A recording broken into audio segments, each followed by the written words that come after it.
Hi dears, Christmas ആണെങ്കിൽ എന്തായാലും ഒരു പ്ലം കേക്ക് വേണം. ആർക്കും ഉണ്ടാക്കിയെടുക്കാൻ പറ്റിയ നല്ല സിമ്പിളായിട്ടൊരു പ്ലം കേക്കിൻ്റെ റെസിപ്പി പറഞ്ഞു തരട്ടെ.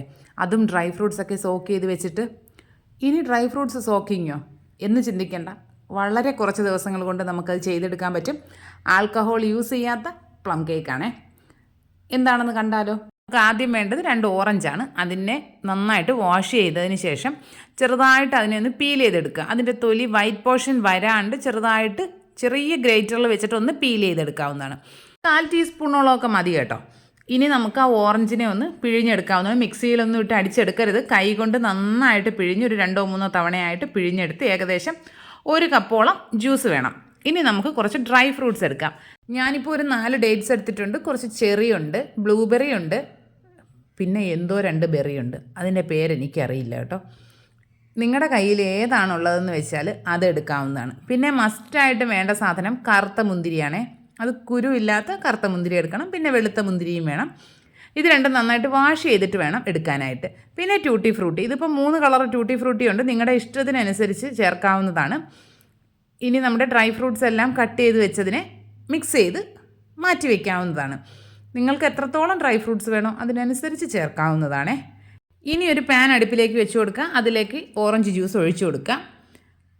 ഇനി ഇതിലേക്ക് ചേർക്കേണ്ടത് ഒരു 1/2 കപ്പ് വെള്ളം കൂടി ചേർത്ത് കൊടുക്കണം. സാധാരണ നോർമൽ വാട്ടറാണ് ചേർത്ത് കൊടുക്കുന്നത്. അതും കൂടി ചേർത്തിട്ട് ഫ്ലെയിം ഹൈ ആക്കി വെച്ച് കൊടുക്കുക. ഇനി ഇതിലേക്ക് 2 ടേബിൾ സ്പൂൺ പഞ്ചസാര ചേർത്ത് കൊടുക്കുക. പിന്നെ നമ്മുടെ ഓറഞ്ചിൻ്റെ തൊലി പീൽ ചെയ്തിട്ടുണ്ടല്ലോ, അതും കൂടി ചേർക്കുക. പഞ്ചസാര ഞാനിപ്പോൾ ബ്രൗൺ ഷുഗറാണ് ചേർത്തിരിക്കുന്നത്. നിങ്ങൾക്ക് വൈറ്റ് ഷുഗറും ചേർക്കാം. ഇതെല്ലാം കൂടി ഒന്ന് മിക്സ് ചെയ്തതിന് ശേഷം ഇനി ഇതിലേക്ക് ഡ്രൈ ഫ്രൂട്ട്സ് ഇട്ട് കൊടുക്കാം. നട്ട്സ് ഇപ്പോൾ ഇതിൻ്റെ കൂടെ ചേർക്കുന്നില്ല. ഇതിപ്പോൾ ഡ്രൈ ഫ്രൂട്ട്സ് മാത്രമാണ് ചേർക്കുന്നത്. ഇതിന് നന്നായിട്ട് തിളച്ച് ഈ ഡ്രൈ ഫ്രൂട്ട്സൊക്കെ ഏകദേശം ഒന്ന് കുക്കായി കിട്ടണം. അതുവരെയാണ് നമുക്കിതിനെ വേവിക്കേണ്ടത്. പിന്നെ ഇതിൻ്റെ ആ ഒരു ഓറഞ്ച് ജ്യൂസൊക്കെ അത്യാവശ്യം നന്നായിട്ട് വറ്റി വരികയും വേണം. ഇടയ്ക്കിടയ്ക്ക് ഒന്ന് ഇളക്കി കൊടുത്താൽ മതിയാകും.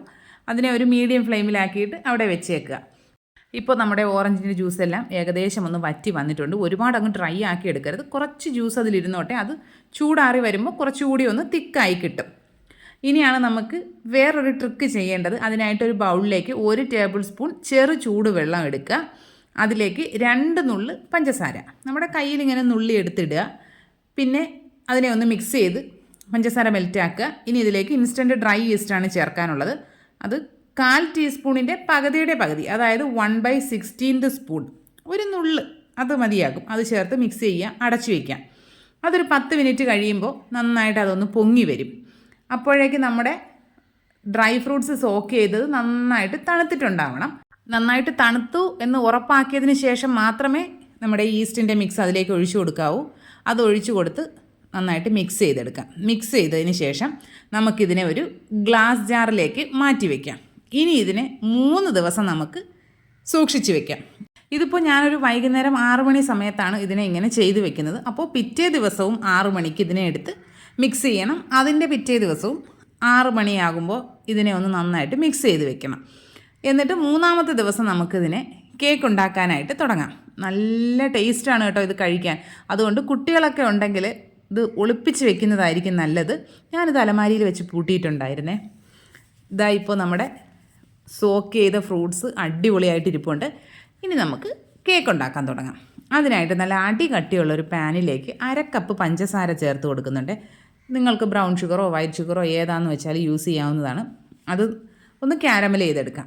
ആദ്യം നമ്മൾ പഞ്ചസാര ഇട്ടതിന് ശേഷം ഇളക്കാണ്ട് നന്നായിട്ട് പഞ്ചസാര ഒന്ന് മെൽറ്റായി വരുമ്പോൾ മിക്സ് ചെയ്ത് കൊടുക്കാം. ഫ്ലെയിം ലോ ഫ്ലെയിമിൽ വെച്ചിട്ട് വേണം ചെയ്യാനായിട്ട്, ഇല്ലെങ്കിൽ പെട്ടെന്ന് പഞ്ചസാര കരിഞ്ഞു പോകും. ഇതാ ഇങ്ങനെ പഞ്ചസാര മുഴുവനായിട്ടും പതഞ്ഞു തുടങ്ങുമ്പോൾ ഇതിലേക്ക് ഒരു 1/2 കപ്പ് വെള്ളം ചേർത്ത് കൊടുക്കാം. ചെറു ചൂടുവെള്ളമാണെങ്കിൽ നല്ലതാണ്. പച്ചവെള്ളമാണെങ്കിൽ ചിലപ്പോൾ കുറച്ചധികം പൊട്ടിത്തെറിക്കും. ഈ വെള്ളം നന്നായിട്ടൊന്ന് തിളച്ച് ഒന്ന് കുറുകി വരുമ്പോൾ ഫ്ലെയിം ഓഫ് ചെയ്തിട്ട് നമുക്ക് തണുക്കാനായിട്ട് മാറ്റി വയ്ക്കാം. അതാണ് കാരമൽ സിറപ്പ്. ഇനി നനവൊന്നുമില്ലാത്തൊരു മിക്സിയുടെ ജാറിലേക്ക് 1/4 കപ്പ് പഞ്ചസാര ചേർത്ത് കൊടുക്കുന്നുണ്ട്. ഇതിപ്പോൾ ബ്രൗൺ ഷുഗറാണേ. അതിലേക്കൊരു 4 ഗ്രാമ്പൂ ചേർത്ത് കൊടുക്കുന്നുണ്ട്. ഗ്രാമ്പൂവിൻ്റെ പൊടി ഉണ്ടെങ്കിൽ അത് ചേർത്താലും മതിയാകും. അത് പൊടിച്ച് അവിടെ മാറ്റി വയ്ക്കുക. ഇനി മറ്റൊരു മിക്സിയുടെ ജാറിലേക്ക് റൂം ടെമ്പറേച്ചറിലുള്ള 2 മുട്ട എടുത്തിട്ടുണ്ട്. അതിലേക്ക് 1 ടീസ്പൂൺ വാനില എസൻസ് കൂടി ചേർത്തിട്ട് ഹൈ സ്പീഡിൽ ഒരു 30 സെക്കൻഡോളം അടിച്ചെടുക്കുന്നുണ്ട്. നന്നായിട്ട് പതപ്പിച്ചെടുക്കാം. ഇനി ഇതിലേക്ക് നമ്മുടെ പൊടിച്ച് വെച്ചിരിക്കുന്ന പഞ്ചസാര ചേർത്ത് കൊടുത്ത് അതും നന്നായിട്ട് അടിച്ച് മിക്സ് ചെയ്തെടുക്കാം. ഇനി ഇതിലേക്ക് നമുക്ക് ഓയിലാണ് ചേർക്കേണ്ടത്. 1/2 കപ്പ് സൺഫ്ലവർ ഓയിലാണ് ഞാനിപ്പോൾ ചേർക്കുന്നത്. നിങ്ങൾക്ക് വേണമെങ്കിൽ ഒലിവ് ഓയിലും ചേർക്കാവുന്നതാണ്. ഓയിലൂടെ ചേർത്തിട്ട് സ്ലോ സ്പീഡിലിട്ട് ഒരു 10 സെക്കൻഡൊക്കെ അടിച്ചെടുക്കാനേ പാടുള്ളൂ. ഓവറായിട്ട് മിക്സ് ചെയ്യരുത്. ഇനി നമ്മുടെ ഈ മിക്സ് ചെയ്തതെല്ലാം ഒരു ബൗളിലേക്ക് ഒഴിച്ചു കൊടുക്കുക. അതിലേക്ക് നമ്മുടെ സോക്ക് ചെയ്ത് വെച്ചിരിക്കുന്ന ഡ്രൈ ഫ്രൂട്ട്സ് ചേർത്ത് കൊടുക്കുക. ഒരു പ്രത്യേക മണമാണ് കേട്ടോ, ഇതിന് ഭയങ്കര ടേസ്റ്റുമാണ്. അത് ചേർത്തതിന് ശേഷം മിക്സ് ചെയ്തെടുക്കുക. ഒരു സൈഡിലേക്ക് മാത്രം ഫോൾഡ് ചെയ്ത് മിക്സ് ചെയ്തെടുക്കുക. ഇതെല്ലാം കൂടി മിക്സ് ചെയ്തതിന് ശേഷം ഇനി ഇതിലേക്ക് ചേർക്കേണ്ടത് കാരമൽ സിറപ്പാണ്. കാരമൽ സിറപ്പും നന്നായിട്ട് ചൂടാറി എന്ന് ഉറപ്പ് വരുത്തുക. ചൂടാറി കഴിയുമ്പോൾ ഒരുപാട് തിക്കായി പോയി എന്ന് തോന്നുകയാണെങ്കിൽ കുറച്ചുകൂടി വെള്ളം ചേർത്തൊന്ന് തിളപ്പിച്ചെടുത്ത് തണുപ്പിച്ച് ഇതിലേക്ക് ചേർക്കാവുന്നതാണ്. കാരമൽ സിറപ്പും കൂടി ചേർത്ത് കഴിയുമ്പോൾ അതിനൊരു കളർ നല്ല ഭംഗിയുള്ളൊരു കളറായി തീരും.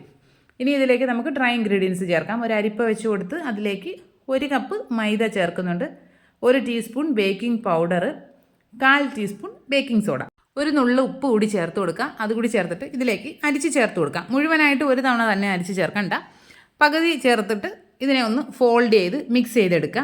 ഓവറായിട്ടിട്ട് കുത്തി ഇളക്കാൻ പാടില്ല.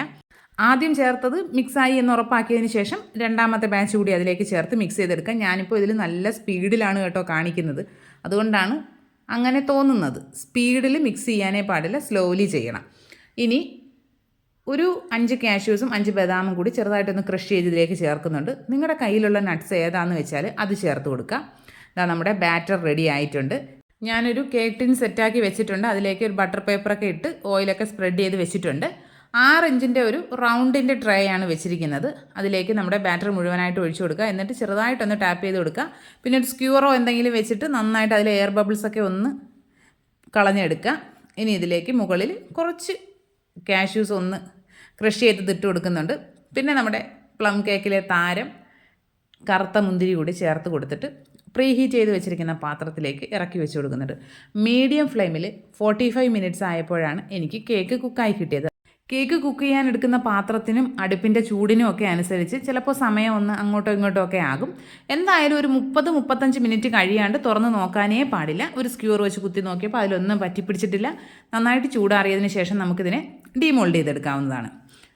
ഡീമോൾഡ് ചെയ്തെടുക്കുമ്പോൾ അതിൽ പറ്റിപ്പിടിക്കുന്ന പരിപാടിയോ ഒന്നുമില്ല കേട്ടോ. നമ്മൾ ബട്ടർ പേപ്പർ വെച്ചിട്ടുണ്ടല്ലോ. ഇനി നമുക്കിതിനെ കട്ട് ചെയ്തെടുക്കാവുന്നതാണ്. നല്ല സൂപ്പർ സോഫ്റ്റ് ആയിട്ടുള്ള നല്ല ടേസ്റ്റി ആയിട്ടുള്ള കേക്കാണ്. പിന്നെ നിങ്ങളുടെ കയ്യിൽ മെഷറിംഗ് കപ്പും സ്പൂണും ഒന്നും ഇല്ല എന്നുണ്ടെങ്കിൽ നമ്മുടെ വീട്ടിലുള്ള ഏതെങ്കിലും ഒരു കപ്പ് വെച്ച് അതിൽ തന്നെ എല്ലാ ഇൻഗ്രീഡിയൻസും അളന്നെടുത്താൽ മതിയാകും. പിന്നെ സ്പൂണിൽ ഏതെങ്കിലും ഒരു സ്പൂൺ എടുത്ത് അതിൻ്റെ അളവിന് വേണം എല്ലാം ചേർക്കാനായിട്ട്. പിന്നെ എല്ലാ ഇൻഗ്രീഡിയൻസും റൂം ടെമ്പറേച്ചറിലായിരിക്കാനായിട്ട് പ്രത്യേകം ശ്രദ്ധിക്കേണ്ടതാണ്. ഇത്രയൊക്കെ ശ്രദ്ധിച്ചാൽ തന്നെ നമ്മുടെ കേക്ക് പെർഫെക്റ്റ് ആയിട്ട് കിട്ടും. ഇപ്പോൾ നമ്മുടെ സൂപ്പർ സോഫ്റ്റ് ആയിട്ടുള്ള പ്ലം കേക്ക് റെഡി ആയിട്ടുണ്ട്. എല്ലാ കൂട്ടുകാരും ട്രൈ ചെയ്ത് നോക്കണം. മസ്റ്റ് ട്രൈ ആയിട്ടുള്ളൊരു റെസിപ്പിയാണ്. അത്രയ്ക്ക് സോഫ്റ്റ് ആയിട്ടുള്ള കേക്കാണ്. വീഡിയോസൊക്കെ ഇഷ്ടപ്പെടുകയാണെങ്കിൽ ചാനൽ സബ്സ്ക്രൈബ് ചെയ്യുക, ലൈക്ക് ചെയ്യുക, കമൻറ്റ് ചെയ്യുക, ഷെയർ ചെയ്യുക, ഹൈപ്പ് ചെയ്യുക. ഇനി നമുക്ക് മറ്റൊരു അടിപൊളി വീഡിയോ ആയിട്ട് ഉടനെ തന്നെ കാണാം. അതുവരെ എല്ലാ കൂട്ടുകാർക്കും ബൈ.